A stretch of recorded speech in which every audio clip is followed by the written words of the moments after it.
I'm Julia Coakley, Director of Operations, and I'm extremely pleased to today introduce you to the first of our series of training sessions for senior leaders and managers covering diversity, equity and inclusion. Before we start, I'd like to cover a few housekeeping points. Please ensure your microphone and your camera is off and your Zoom chat button box is visible. Your questions will be answered during the Q&A period at the end of this training session.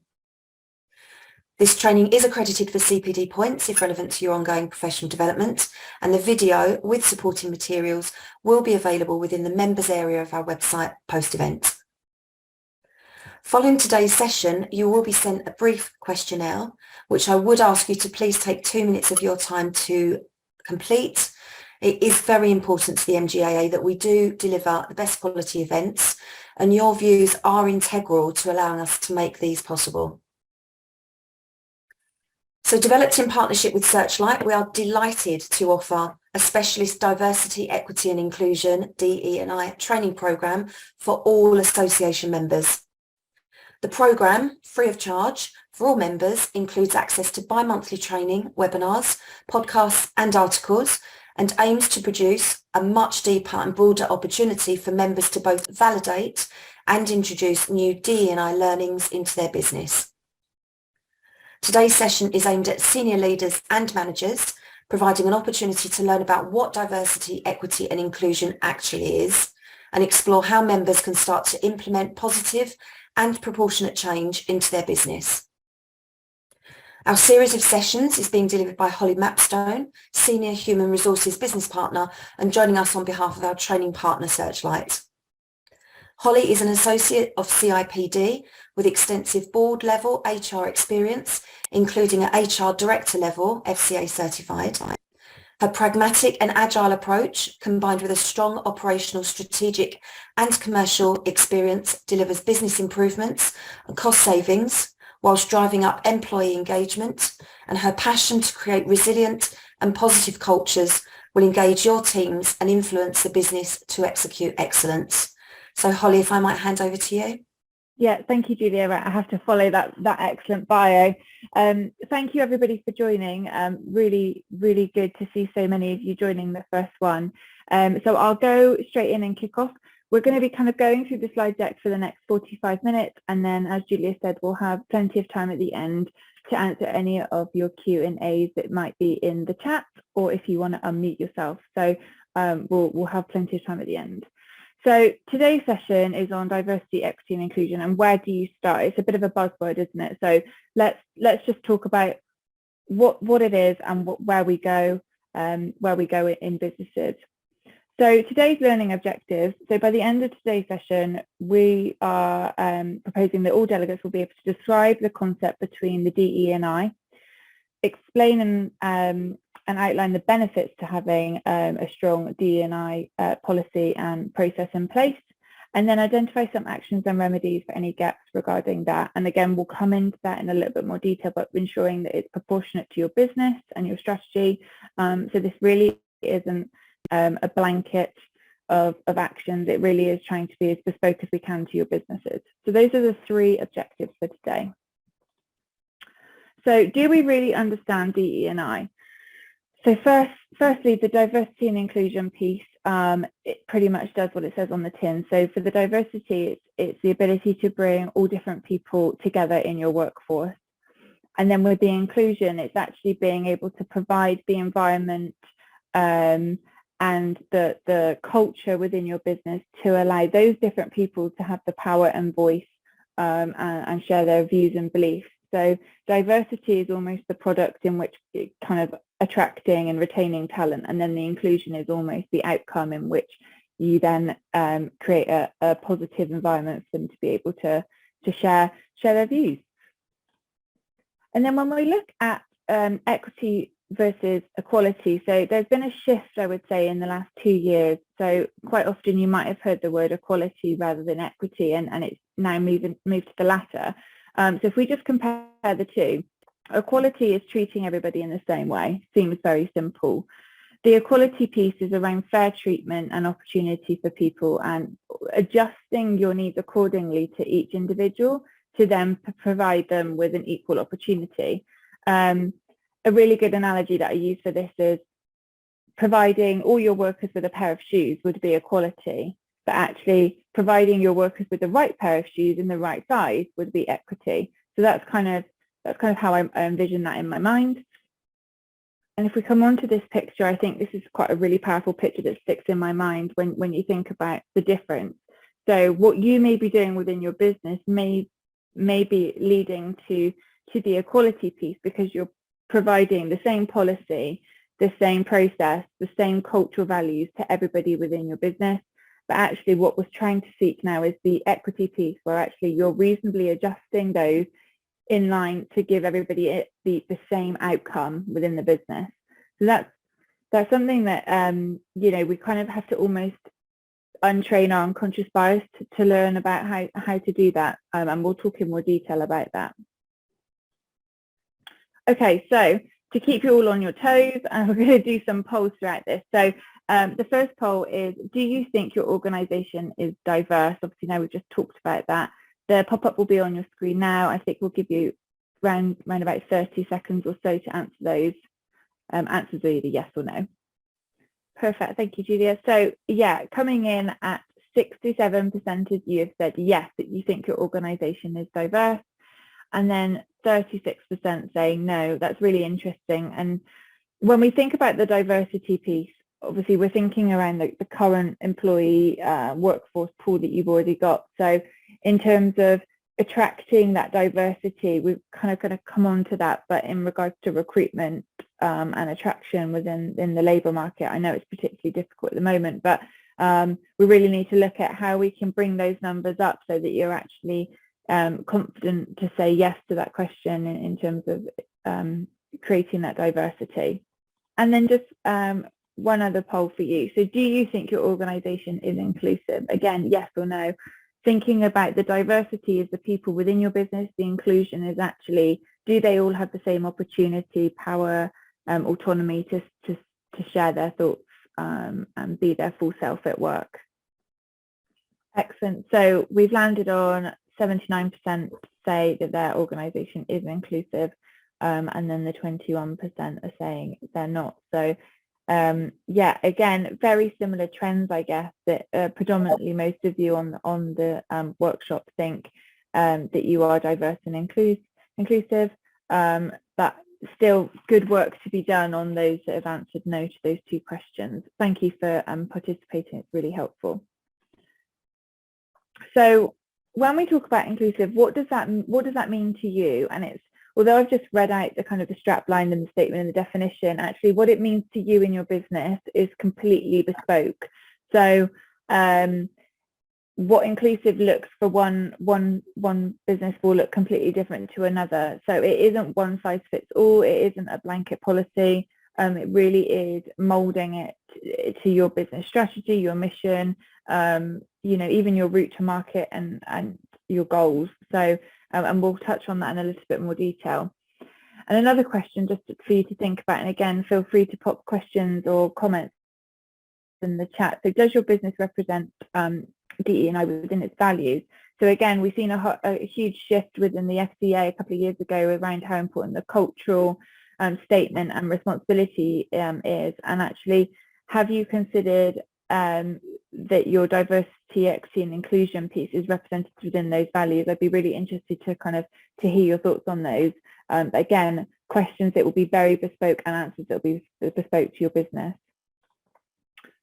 This one, so can you create a diverse team when still lack the inclusion piece? I strongly think you can. Please kind of answer in the chat in terms of where you think you are with that.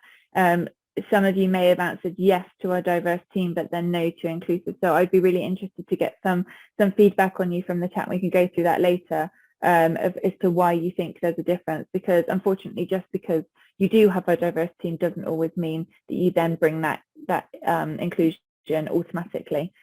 So yeah, please take an opportunity to answer in the chat.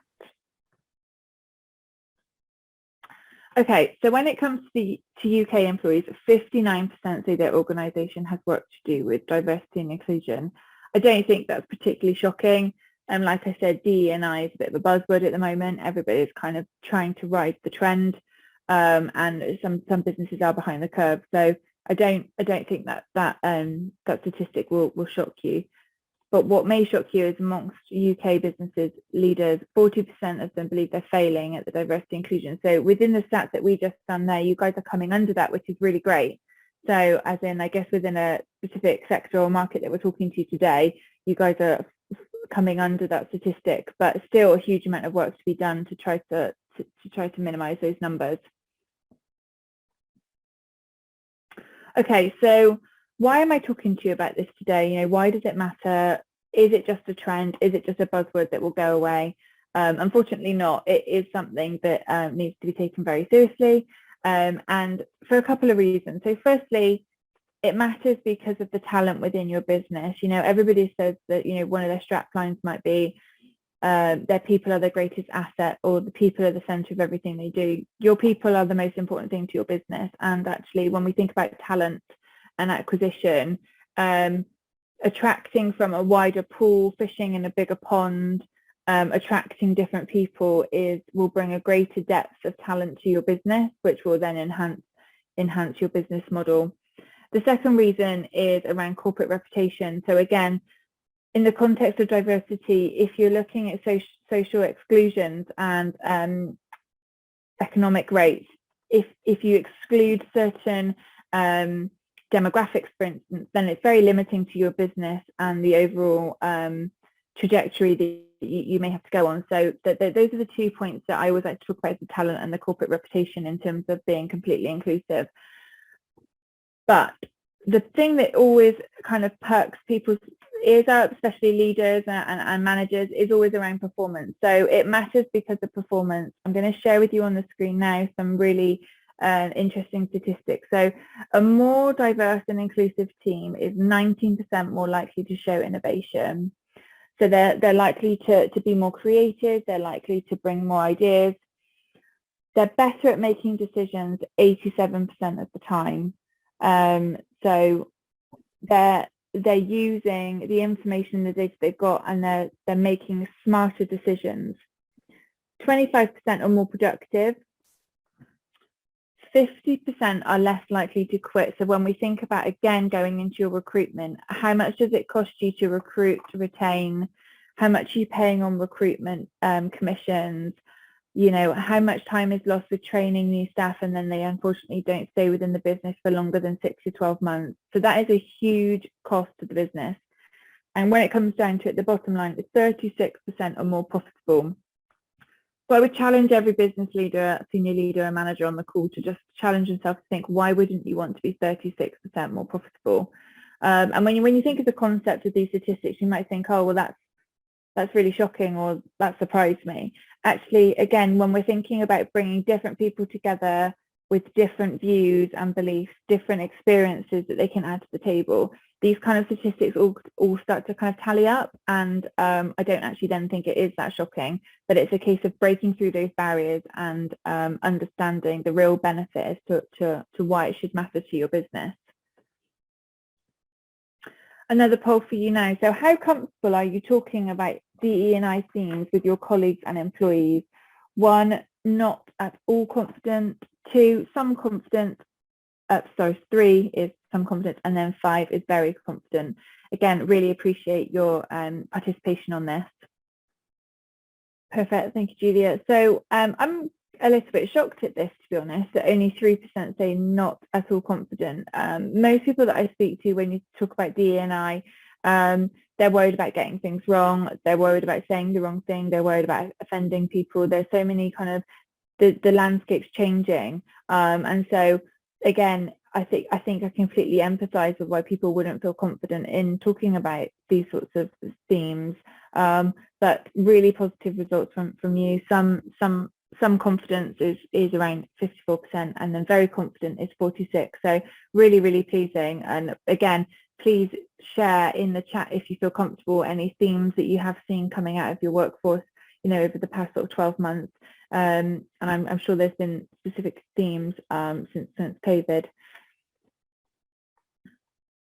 Okay, so I'm going to just talk a little bit on employment law and the findings.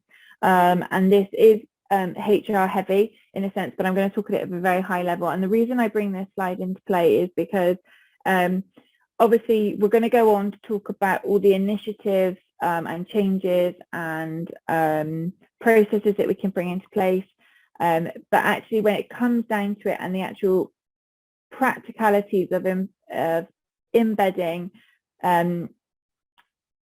processes that are completely fair and reasonable, if a business doesn't do that, then unfortunately they do come into a little bit of a sticky situation. So I do just like to highlight these as there are some risks if a business doesn't be completely inclusive and show equality. So the first one is sexual discrimination. So this is a case that has recently just come out of employment tribunal, and it's in a business there was a male and a female worker. They both logged a grievance as a complaint, very similar, and unfortunately the female worker's complaint was taken much more seriously by HR than the male's complaint. Now, as simple as treating those two people differently led to a sexual discrimination claim, and that employee subsequently resigned and claimed injury to feelings, and they have just won £9,000 in compensation just due to that. So again, this isn't about scaremongering, but it's just a case of just simply being able to demonstrate why it's really important to just show complete equality through all your processes. The next one, racial discrimination. So this is where this business, they would interview candidates, and as part of their process, they would share their feedback and their scoring with every candidate after the interview. That was just a general practice in their process. They interviewed 5 people, 4 were white, 1 was black. They shared the scorings and the feedback form with the 4 employees that were white, and then the male candidate, the black candidate, sorry, his wasn't shared with them until 3 months after, and there was no real reasonable explanation as to why that was withheld. But because they were treated less favourable on the grounds of race, he is now pursuing a racial discrimination claim. And again, it's just about making sure your processes are completely equitable.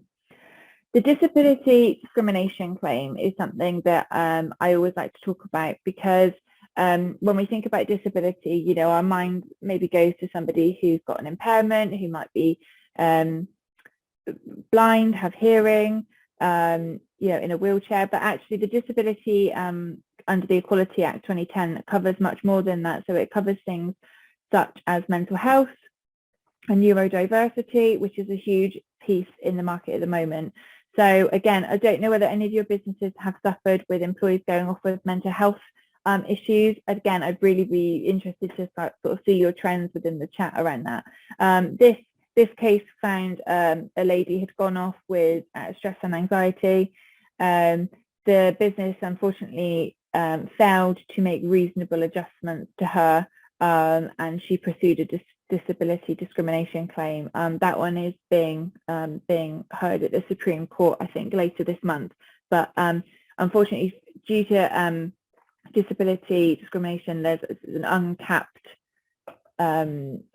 fee on that, so that could be very spendy. And then when you look at the indirect discrimination that could come into play, it's simple as things such as your dress code, your dress appearance, what are your rules, do you allow people to come and be their whole self, you know, can they express themselves from a religious or belief point of view.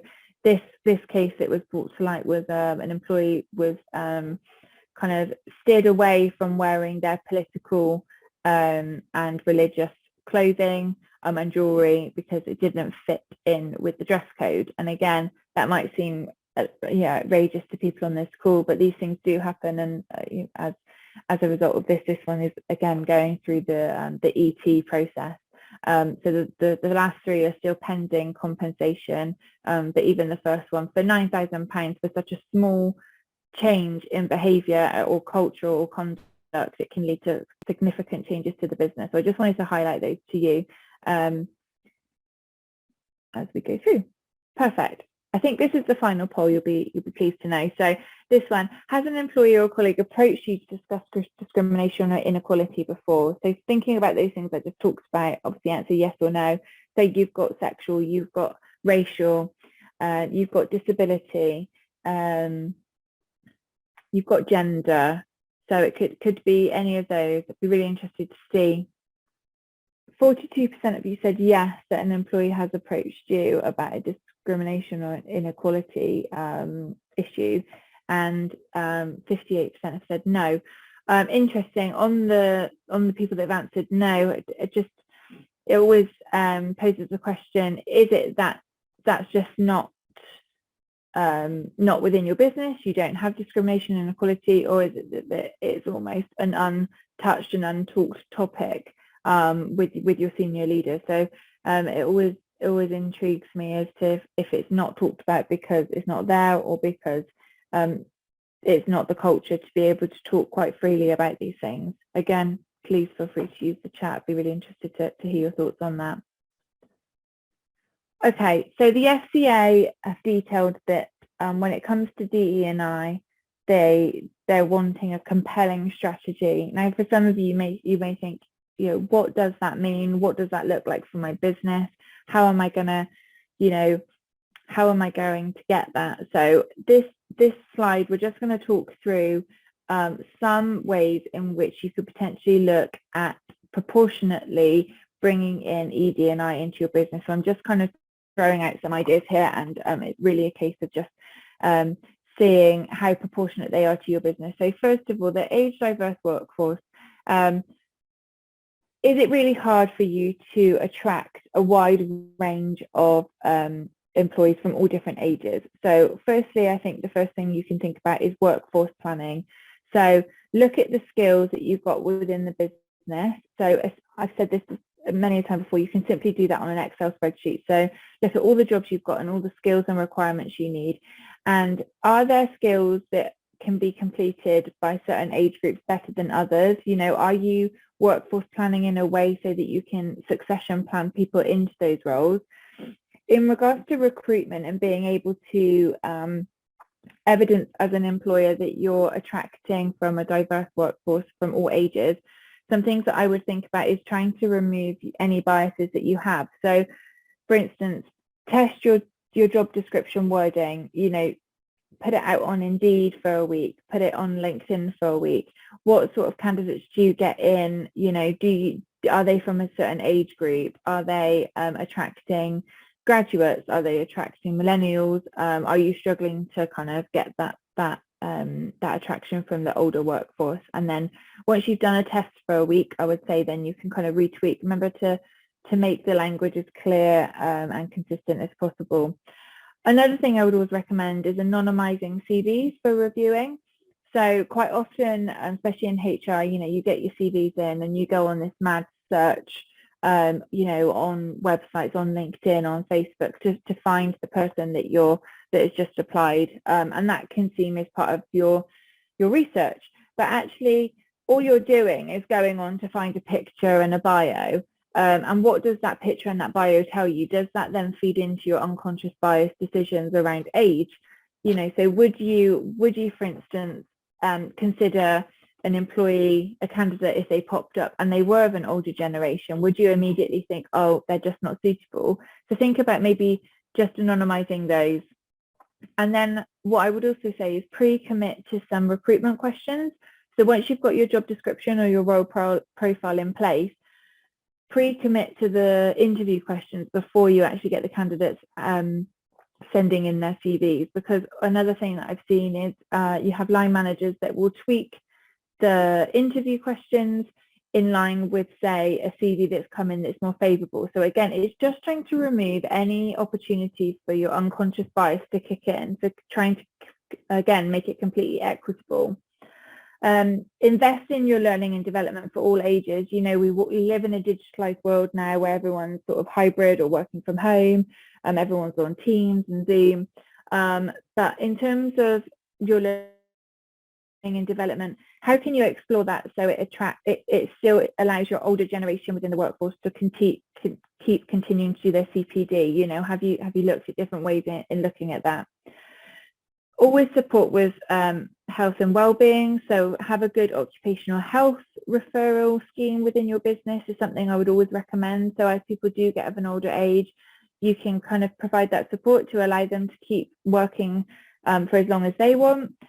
Offer the flexible working. Obviously that always comes into play after 26 weeks of employment, but I would say offer that for the older generation, not just, you know, mums or, you know, returning mothers or fathers. So think about that in terms of your policy, and think about your phased retirement options. Is that something that's widely talked about? Again, trying to promote people staying within your business for a longer period. Then when we think about religion and belief, this comes down to your culture. So do your policies and your procedures, you know, how do you represent yourself as a completely inclusive business? Are there elements within the year that you celebrate, such as Christmas and Easter? Are there other elements that, you know, and monumental events within the year that you could celebrate within your calendar to promote that kind of inclusivity around religion and belief? It's really important to have a zero tolerance to bullying and harassment. So again, I would always consider reviewing your policy on that and making sure it's completely up to date, and it includes that kind of religion and belief aspect.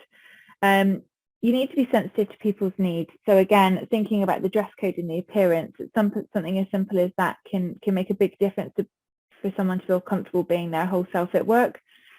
And then I would say when you're planning events, it could be something as big or as small as just going out for a team meal. You know, consider people's dietary requirements, and consider some religions don't drink. So just be sensitive. It's not saying you need to completely change the way you socialize, but just having that consideration is actually proportionate to your business. I had a colleague once who was doing Ramadan, and we allowed him to do reduced hours during that period, and we received actually such a warm response from that within the office, because it wasn't, oh, employee X is getting shorter days and that's really unfair. It was received as, oh, really supportive and really inclusive of his religion and belief, and something that's really important to him. So again, just think about that messaging on how you put that out, but that's a really important one to think about. Again, when we think about disability, so review your disability policy. Do you have one? Do you know what your reasonable adjustments are? Think about this in terms of your handbook. You know, where is it stated? How can people find that? When we're thinking about recruitment, how do you create a completely equality and equity piece with that? You know, thinking as simple things as accessibility to the office. You know, think about all those things and how you can become more diverse in that respect.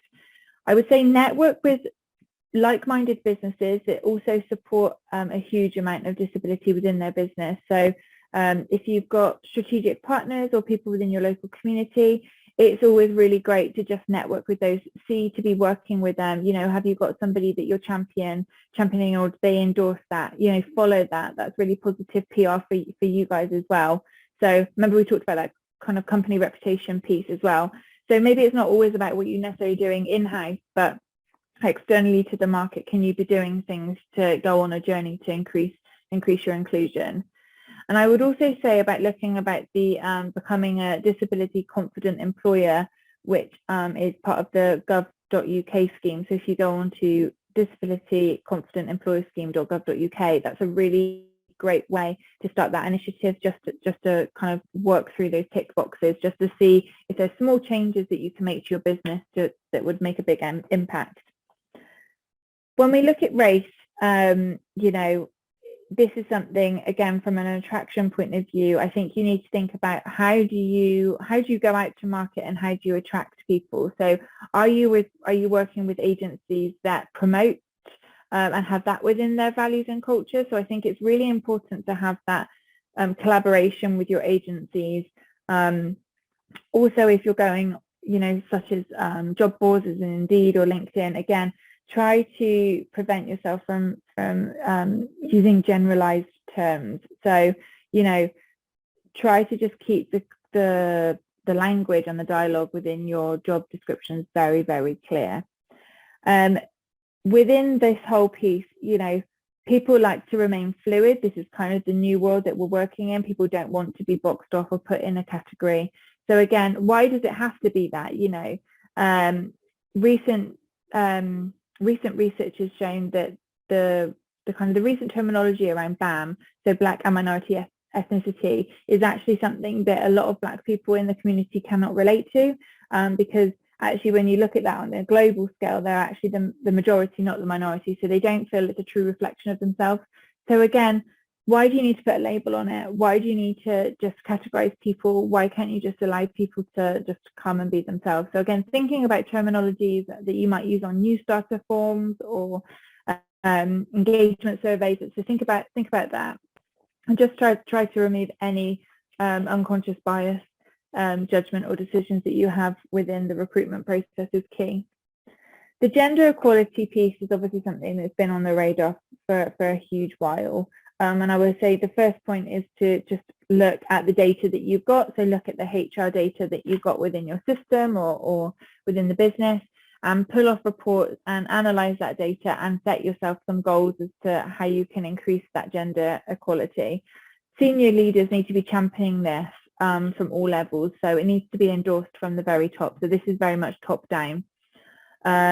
I would also promote having a really good dignity at work policy. Again, have a look at your employee handbook if that's something that you've got or need re-looking at. Just check that. You need to train managers on how to have sort of challenging conversations and how to reasonably promote both genders within positions. So I think a huge piece of learning and development needs to go on in here. And then looking at things such as policies such as paternity and maternity, you know, are they both equal? Do you apply those in an equitable way? Can you be promoting shared parental leave more? Can you be promoting fathers to take more time off than mothers, and promote mums coming back to work? So again, just thinking of that. And the sexual and gender reassignment piece is something that's a big one on the agenda. And I would say in terms of this, it's simple as looking at your terminology within your policies, you know, again, not being too generalized, keeping it very fluid. Lots of people like to use the singular term they rather than her or his. You know, these pronouns are sort of floating around on emails, on LinkedIn. So just trying to generalize all your policies as much as possible would be the first point. Regular training on this is always key, because this landscape is always changing over not only you know, morally and ethically the right thing to do, but actually the legislation is changing. So again, just constantly CPD on that. Open communications on this. So, you know, going down to as simple as what does your communication look like on your website, you know, your social media posts? Are you attracting, are you speaking to the wider community? Can you connect with the LGBTQI plus committee? Have you got somebody within the business that can support that and endorse that? So think of ways in which that you can bring that into your strategy that doesn't bring you too much extra work. You know, you may already have these tools and resources within your business. And I would say the overall strategy is, you know, let's think about recognizing that diversity and inclusion is two separate pieces and trying to park those. And then the equity piece is something that you really need to focus on and train yourself to almost be, to remove those biases. Look at initiatives, policies, practices, your culture, your senior leadership. It runs throughout your business. It's not just one area. And like I said, it's not just one policy or one fits all. Investors in People is always a great initiative that I would always promote. So they look at the DE&I as part of their IIP accreditation, and it's not always a huge mountain to climb to get the accreditation bronze, silver and gold. So I would definitely recommend that. Again, a huge PR piece for you, and something that I know candidates look for in terms of attracting new talent if they are IIP accredited. And just make sure we're collecting good data all the time. So thinking about who applies for roles, why they weren't successful, reevaluating that, just use the data that you've got to your fingertips. So where do you start and work towards the positive change? So I've talked about all these great initiatives and hopefully convinced you as to why it should be important to your business, but where do you start? What do you pick up first? So I'm just going to talk through a little bit around how I can see you developing a roadmap and a plan on how you make this positive change. First of all, you need to map out where you want to go. So let's look at your missions and values. I posed that question at the start around, do your mission and values include DE&I? So do you want to remodel your values and your mission so that actually DE&I is completely embedded within those? What does the business stand for? Then look at your culture. So how are things done physically and physically in the office? How are things delivered? It's one thing having a good policy, but do your managers actually deliver like that? Do they have those difficult conversations? So really analyze where you want your culture to be and set some clear targets as to how you're going to achieve that. Then seek your team input. So, let them have their say, let them give input into where they want to be, how inclusive would they want the business to be. By involving them on the journey, you will get there quicker and faster, I'm sure of it. So again, try to create a committee or a cohort that would like to be part of this journey and will build into the missions and values. So definitely seek your team input. And then the wider input is key. So thinking again about strategic partners, people within your local community that you work with on a daily basis, and get their views. Where do they see you going as a business? It's such a wider piece and just very isolated. So I think getting that point of view from the wider community is really important in terms of driving where you want to go. So this is kind of a fact-finding process that you need to go through. And then you also need to think about where you are now. So like I mentioned, the policies and the processes are key. So where are you now? Do you think your policies and processes are up to date? Do you think the language and terminology is completely inclusive? Do you think actually you've got all the policies that you need?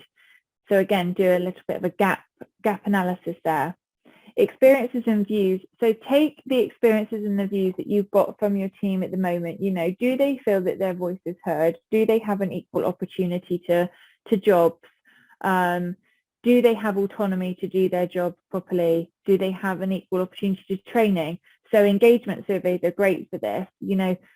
Understand what's actually happening on the ground and how well is everything working. So again, I would promote doing an engagement survey where you can assess how well you're doing, how you're applying things, and you'll see some trends coming out, which then I think will be able to give you a real clear direction on how you can put some action into place to get you to where you want to be.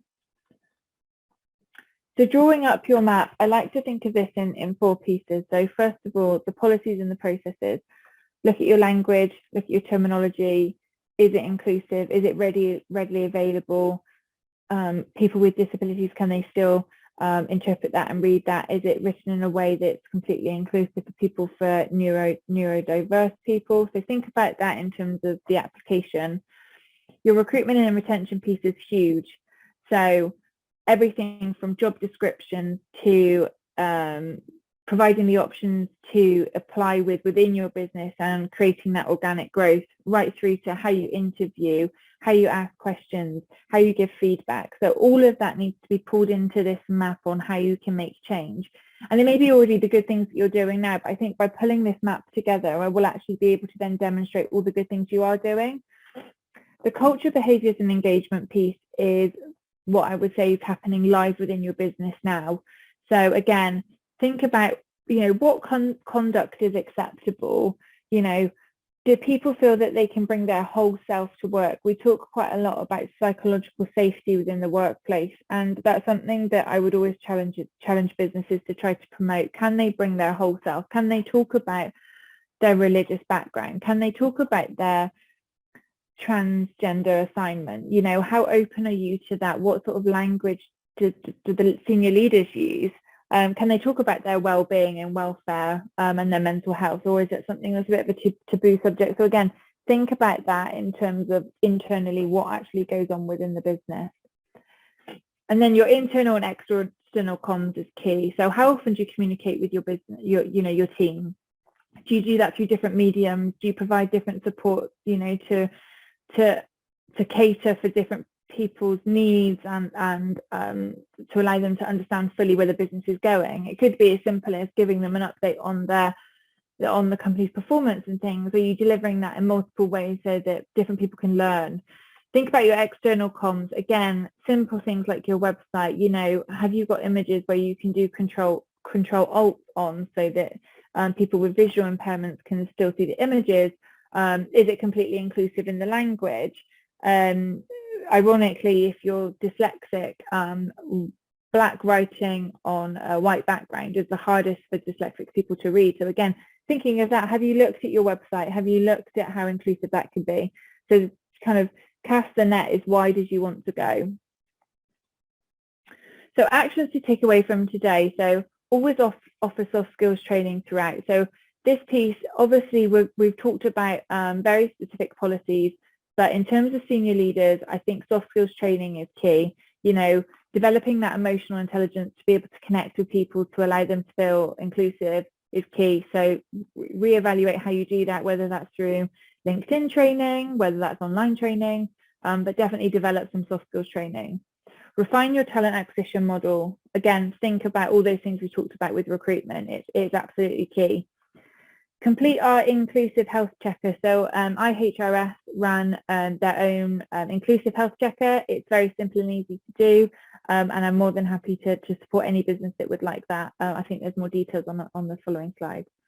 Create that psychological safety. So again, encourage people to make mistakes, encourage people to be themselves, encourage people to try things and develop in their own way, and say if they're having a bad day. So how do you do that? Think about that in terms of your culture.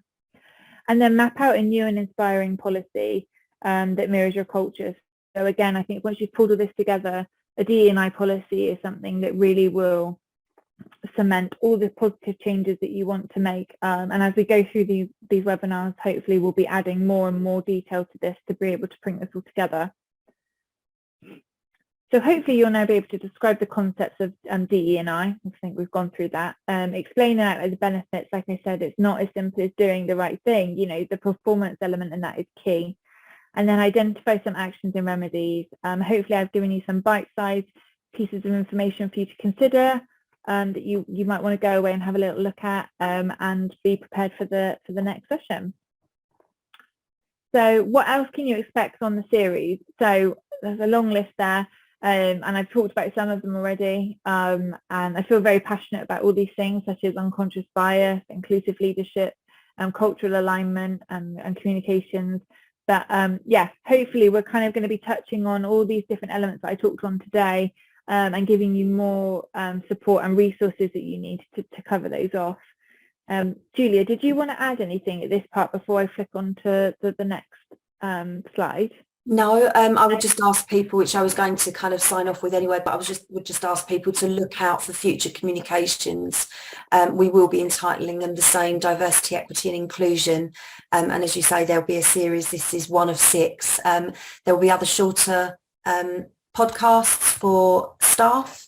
We're hoping to put on a round table in the summer, and some supporting materials along the way. So yeah, that was all I wanted to add to that, but thank you for that. Thank you. Okay. And I was going to say, as part of MDAA partnering with Searchlight and IHRS, there's some discounted rates that are available to the members, and there's a couple of support and training that we can offer. So please take advantage of that in terms of if there's anything that we've touched on today that you think you could do with some extra support with, then please don't hesitate to reach out, and more than happy to add some value to your business. Thank you, Holly. Well said. Thank you. So I'm just going to go through some of the comments and a couple of questions in the chat box, based on your invitation for people to give their views on their own experiences. So earlier on in the presentation, I've got an answer to your question. I think it is possible to be diverse but not inclusive. bias can still arise in diverse groups, although the likelihood is probably lower? Yeah, I think for me that sort of unconscious bias and training your mind to, not make those comfortable decisions that your mind wants to automatically go to is something that really intrigues me, and we do another session on that. But yes, you're completely right on that. I do think you can have a really diverse workforce and still not be inclusive. So it's something that always needs to be looked at. But yeah, no, thank you for sharing. Another question regarding the source of your figures. So again, that was earlier on in your presentation. Yeah, I can share those when we send up the follow-up. If I send the link, I'll send that to Julia. So yeah, you will have the source for those, because I appreciate you probably want to push that up and down and explore those. So yeah, we've got the link for those statistics. Thanks for that, Holly. So another comment, much like moving from equity to equality, I think that more effort is given to gaining more diversity within teams, with the inclusiveness lagging. So I think it kind of maybe echoes the earlier comment. Yeah, I think it is sometimes businesses think, and I'm being, I guess, a little bit crude here, but if you've got a team that's got someone that's black, someone that's diverse, someone that's gay, a returning mother, we're diverse, we're completely DE&I, and that's not the case at all. Yes, you could have a diverse team, but that doesn't mean that actually your output and how you treat those people is completely inclusive and shows equality. So yeah, I completely echo that there needs to be a shift. Thanks, Holly. There is more diversity at entry level, grassroots, and I see this dropping off at mid-senior level. There isn't inclusivity across the entire organisation. What are your thoughts on that?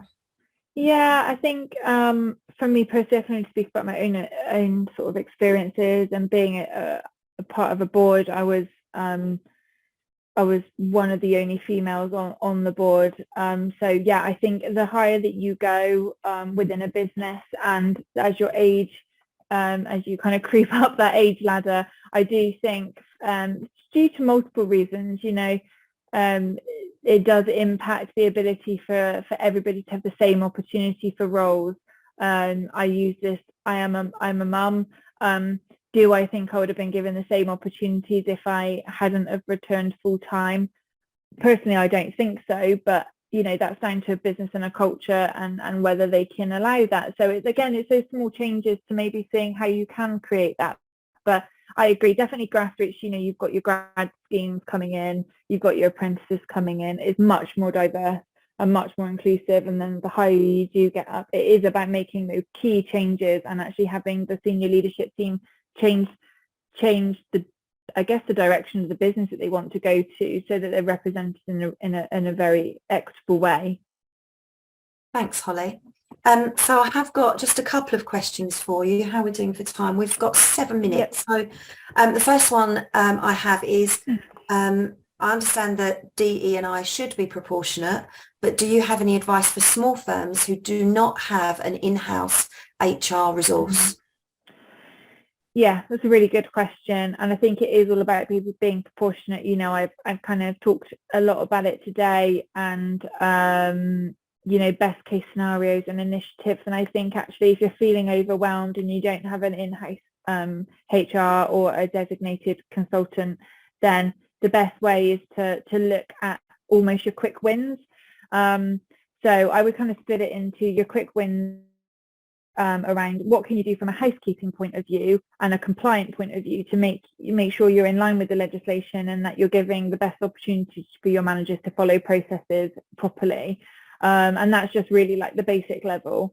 And then I think as you kind of move outwards from that, once you've got the basics and the fundamentals, you can then start to look at the bigger cultural changes. But I appreciate that it's a huge task for smaller businesses to do. So I would just say focus on the smaller elements that are more housekeeping and keeping you, within the employment legislation remit, completely compliant. So that would be my first go-to. Great advice. Thank you for that, Holly. Another question, how do you manage with a senior member of the team who doesn't believe in the need for DE&I initiatives? A challenging one. Yeah, something that I've seen quite a lot. So I would lean on those statistics, and that's maybe why someone asked for the source link. So if you're presenting at a management meeting or at the board, it's about giving those statistics, giving your own data. Data is power at the end of the day. So if it's as simple as why are people leaving your business? Do you gather exit interview data? What is that impacting on their bottom line and the profit? Everything, unfortunately. I guess if you've not got somebody that has that inhibition just to do these changes because it's the right thing to do, you almost need to convert it into profit and loss and what that means for the business. So I would always try to change it into a data conversation around that and get that dialogue opened in that way. Great angle to take. And then another question. It's my okay, no, it's not my final question. I think I have a comment. I think many companies, especially SMEs such as insurance brokers, will not ignore meritocracy over EDI. Yeah, I mean that is a good comment, and I think there's trends within different sectors. I'm from the financial sector myself, and I definitely, from going to being a consultant where you're looking at different industries, you can see different trends. So yeah, I think within the insurance broker sector is obviously very, very similar to the FC sector that I'm from, and I would agree with you. There are these trends, and they're sort of like pockets of data and correlations that you need to kind of work together. And this is why I think this cohort is really key. If you can create some learning or cohort between the members on here, I think that's really good, because best practice is always, if you're doing something really well, share it with the team, because within the industry you're all going to be kind of coming up with the same challenges and things like that. Thanks, Holly. I think we might have time for one final question. Yeah. Recruitment and retaining good staff is a challenge at the moment, particularly in the London market. Apart from embracing DE&I, what else could we be looking to think about? Yeah, recruitment is a huge challenge at the moment. I think I recently did a presentation on why people leave a business, and interestingly, I think salary came in at 4th place. So, and it normally does, it doesn't normally come in at 1st place. I think 1st place was kind of hybrid and flexible working, but I think that's a trend followed on from COVID.